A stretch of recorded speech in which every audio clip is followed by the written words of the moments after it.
নমস্কার বন্ধুরা, আজকের এইচডিএফসি এএমসি তাদের কোয়ার্টার ওয়ান রেজাল্ট পাবলিশ করেছে। চলো দেখে নেওয়া যাক। প্রথমে আমরা ফিগারটা চেক করব। এখানে সমস্ত ফিগার কোটিতে আছে। এরপর আমরা সিকোয়েন্সটা চেক করব। June 30, 2025, June 30, 2026, okay, year on year. 31 March 2026, 30 June 2026, okay, quarter and quarter. এবার আমরা কোম্পানির রেভিনিউটা চেক করব। আগের বছর ছিল 968 কোটি, এবছর সেটা হয়েছে 1099 কোটি। ঠিক আছে।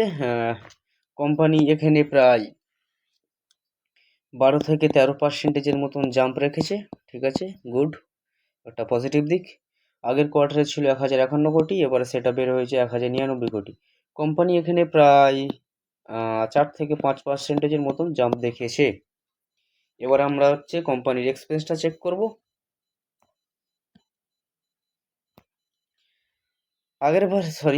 আগের বছরে ছিল 215 কোটি, এবারে সেটা বের হয়েছে 273 কোটি। ঠিক আছে।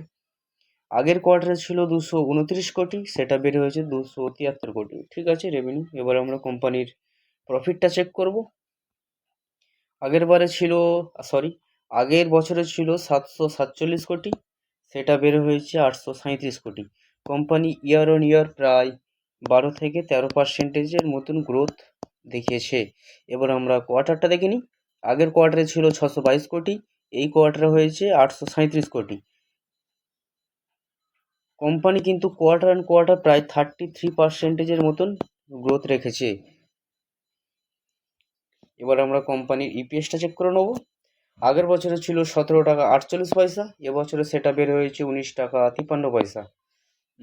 আগের কোয়ার্টারে ছিল 14 টাকা 54 পয়সা, এবারে সেটা বের হয়েছে 19 টাকা 53 পয়সা। ঠিক আছে। আমার মনে হয় এইচডিএফসি এএমসি প্রতিটা ক্ষেত্রে তাদের গ্রোথ বজায় রেখেছে এবং রেজাল্ট মোটামুটি ভালোই নিয়ে এসছে।